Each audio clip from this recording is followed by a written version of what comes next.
आप देख रहे हैं सूत्रकार समाचार। साइंस का नाम सुनते ही अच्छों के पसीने छूटने लगते हैं, लेकिन साइंस के बिना ना तो पढ़ाई पूरी होती है ना ही जिंदगी। आज हमारे चारों तरफ जो कुछ है वो साइंस की देन है।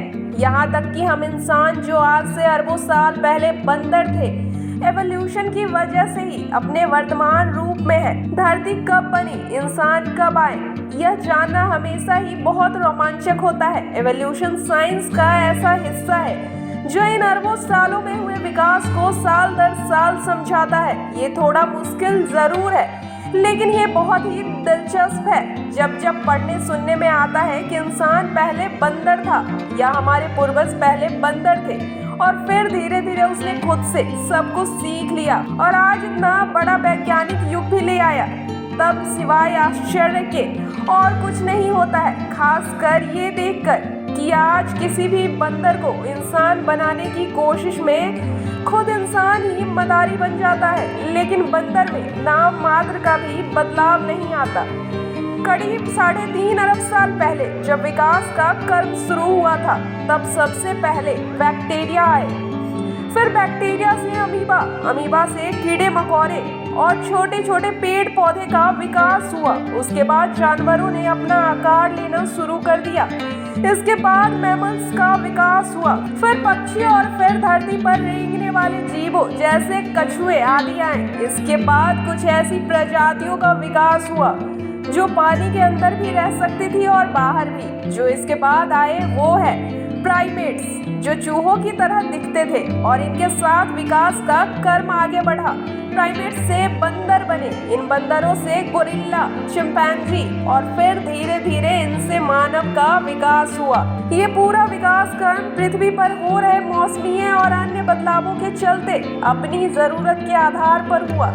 जो बदलते माहौल या वातावरण में खुद को ढाल सके वही जीवित रह सकता है और वही विकास के क्रम में आगे बढ़ सकता है, क्योंकि परिवर्तन तो प्रकृति का नियम है। अब सवाल ये है कि इंसान, बंदर और चिंपैंजी का वह प्राइमरी सोर्स कौन था जिससे यह विकास का क्रम आगे बढ़ा। रिपोर्ट्स के मुताबिक लाखों साल पहले वो प्राइमरी सोर्स होमिनिड थे, जिन्हें वनमानुष भी कहा जाता है। शरीर से ये बंदर जैसे लगते थे और इंसान जैसे भी। ये झुककर चलते थे और ज्यादातर समय पेड़ों पर ही रहते थे और इसी से इनके हाथ लंबे थे। जब धरती की संरचना और उसके मौसम में तेजी से बदलाव हो रहे थे, तब पेड़ पौधों की कई प्रजातियां खत्म हो रही थी, तो वहीं कुछ नई प्रजातियों का विकास हो रहा था।